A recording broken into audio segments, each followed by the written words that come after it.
5 taon mula ngayon, bubuksan na sa publiko ang Ortigas Subway Station sa Pasig City. Upang bigyang daan ang nakatakda nitong konstruksyon, sinimulan na ng mga otoridad ang demolisyon ng kasalukuyang infrastrukturang nakatayo rito. Narito ang kabuuan ng report. Sinimulan na ng Department of Transportation o DOTR na tanggalin at gibain ang mga nakatayo pang infrastruktura sa lugar kung saan itatayo ang Ortigas Subway Station ng Metro Manila Subway Project sa Pasig City. Yan ay para masimulan na rin ang konstruksyon ng naturang istasyon na matatanda ang 2 taon nang naantala mula pa noong 2023.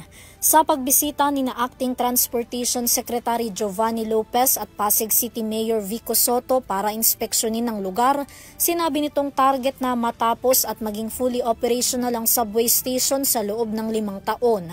Sandali namang matapos ang istasyon, inaasahang mapapakinabangan ito ng maraming mga commuters, lalo na't Mandaluyong hanggang Ortigas ang rutang tatahakin ng mga tren. Tinataya kasing pangalawa ito sa may pinakamalaking subway sa 17 istasyon ng Metro Manila Subway Project.